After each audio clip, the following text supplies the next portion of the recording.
Hi hello welcome to NN media. కుంభమేళాలో తొక్కిసలాట జరిగి జనం మరణిస్తే అధికారంలో ఉన్న వాళ్ళు కనీసం సానుభూతి చూపకుండా వాళ్ళ శవాల్ని నీళ్ళలో వదిలేశారని పార్లమెంటు సభ్యులే పార్లమెంట్లో ధ్వజమెత్తారు.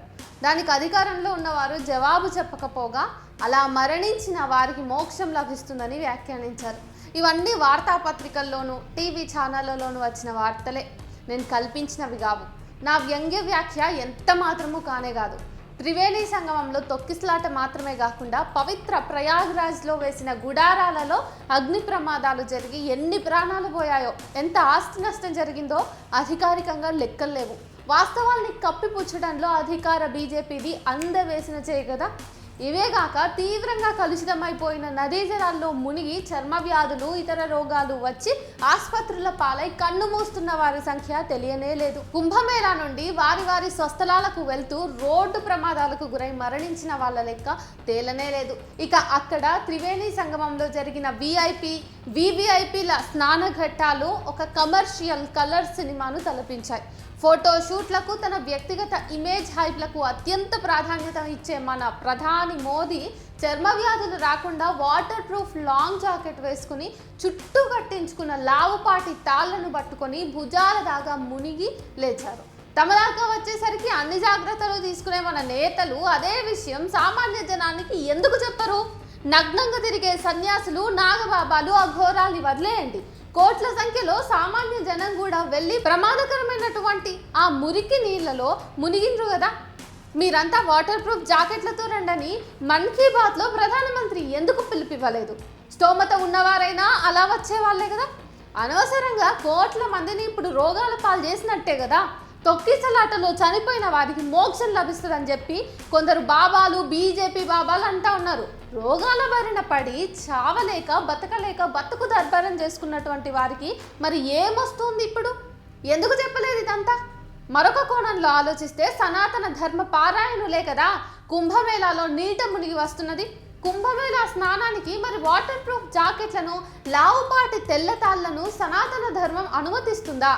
జనాలను పిచ్చి వాళ్ళని చేయడం తప్పించి ఇందులో పనికొచ్చే విషయం ఏమైనా ఉన్నదా? నగ్నంగా వీధుల్లో తిరిగే అనాగరికతను మన ప్రభుత్వాలు ఎందుకు సమర్థిస్తున్నాయి? ఏ మానవీయ విలువల పరిరక్షణ కోసం, ఏ ధర్మాన్ని స్థాపించడం కోసం ఇదంతా? దేశాన్ని విశ్వగురువుగా నిలబెట్టడం అంటే ఇదేనా? ఆత్మవిమర్శ అక్కర్లేదా మనకి? ఇప్పటికే హర్యానా రాష్ట్రంలోని ప్రభుత్వ పాఠశాలల్లో రామాయణ, మహాభారతాలను బోధిస్తున్నారు. అలాగే ఒక కుంటను వెతికి దానిలోంచి నీళ్లు పంపించి చిన్నపాటి సరస్సులా తయారు చేశారు. దానికి బ్రహ్మ సరోవర్ అని చెప్పేసి పేరు పెట్టారు. బ్రహ్మ సరోవరాన్నే తమ ప్రాంతానికి తీసుకొచ్చామని సాంప్రదాయవాదులైన రాజకీయ నాయకులు ప్రచారం చేసుకుంటున్నారు. ఇట్లా కుంభమేళాలో వివిఐపీలు స్నానాలు చేసే చోట జనం ఉండనందుకు, సామాన్యులు స్నానాలు చేసే చోట మాత్రం తొక్కిసలాట జరిగి జనం చచ్చిపోతూ ఉన్నారు. హిందువులందరూ మా బంధువులు అని చెప్పుకునేవారు అందరికీ సమాన అవకాశాలు ఇవ్వాలి కదా. అందరి రక్షణ, భద్రత చూడాలి కదా. ప్రయాగరాజ్లో జరిగే కుంభమేళాలో 13 జనవరి 2025 నుండి 26 ఫిబ్రవరి 2025 మధ్య సుమారు 463 మిలియన్ల మంది పాల్గొంటారని చెప్పేసి అంచనా వేసిరు కదా. మరి అంతమంది జనం ఒక్కచోట చేరుతున్నప్పుడు దుర్ఘటనలు జరగకుండా తీసుకోవాల్సిన చర్యలు కూడా ఆ స్థాయిలోనే ఉండాలి కదా. మూర్ఖత్వ ప్రదర్శనలో ప్రపంచంలోనే దేశాన్ని మొదటి స్థానంలో నిలబెట్టిన ఘనత యోగి మోడీల జోడీకి దక్కుతుంది. ధర్మ పరిరక్షణ అంటే ఇదేనన్నమాట. 15 ఫిబ్రవరి 2025 రాత్రి కుంభమేళాకు వెళ్లే రైళ్ల కోసం ఢిల్లీ రైల్వే స్టేషన్ ప్లాట్ఫామ్ల మీద జరిగిన తొక్కిసలాటలో 18 మంది ఉత్త పుణ్యానికే చచ్చిపోయారు.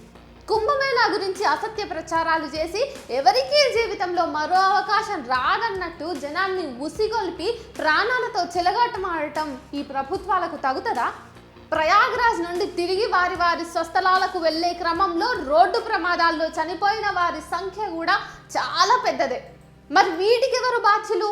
కలుషితమైన నీటిలో మునిగి రోగాల బారిన పడి చికిత్స అందక చనిపోతున్న వారికి ఎవరు బాధ్యులు? దేశ జనాభాను తగ్గించాలన్న కుట్ర ఈ ప్రభుత్వాలు ఏమైనా చేయడం లేదు కదా.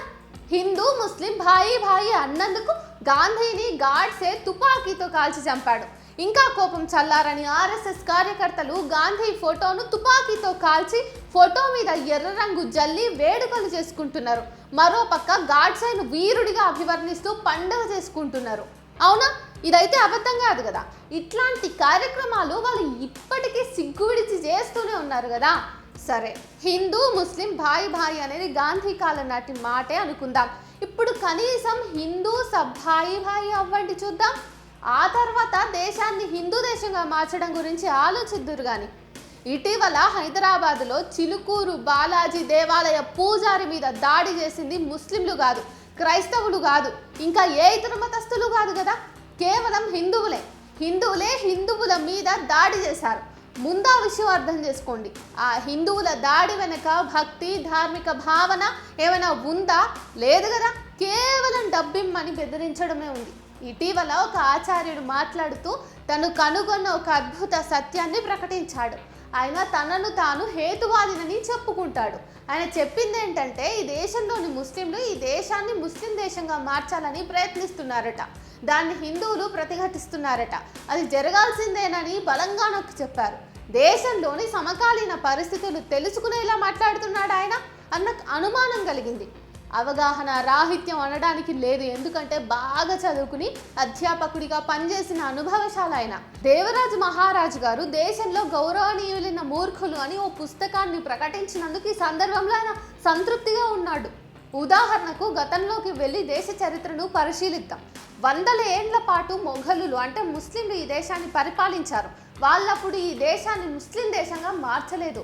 అక్బర్ ద గ్రేట్గా పిలువబడ్డ అక్బర్ చక్రవర్తి పరమత సహనానికి మారు పేరుగా నిలబడ్డాడు.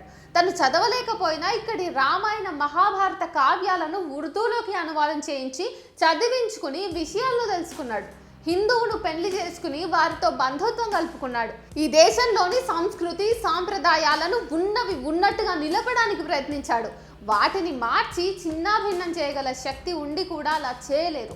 సోదర భావానికే ప్రాధాన్యం ఇచ్చాడు. తన హృదయ వైశాల్యాన్ని చాటుకున్నాడు. ఇకపోతే మన హైదరాబాదు ప్రాంతాన్ని నిజాములు అంటే ముస్లింలు పాలించారు. వారు ఈ ప్రాంతాన్ని ముస్లిం ప్రాంతంగా మార్చలేదు. అలాగే దేశాన్ని వందల ఏళ్ళు బ్రిటిష్ వారు అంటే క్రైస్తవులు పాలించారు. వారు కూడా ఈ దేశాన్ని క్రైస్తవ దేశంగా మార్చలేదు. ఇక్కడ అన్ని మతాలు సమాంతరంగా సమానంగా పరిఢవిల్లాయి. వివిధ భాషలు సంస్కృతులు కలగలిసిన భారతీయత అంటే ఇదే అని ప్రపంచానికి చాటి చెప్పాయి. తమ మతమే దేశమంతా ఉండాలని, ఇతర మతస్థులంతా రెండవ స్థాయి పౌరులుగా నోరు మూసుకుని ఉండాలని ఎవ్వరూ ఎప్పుడు ప్రయత్నించలేదు.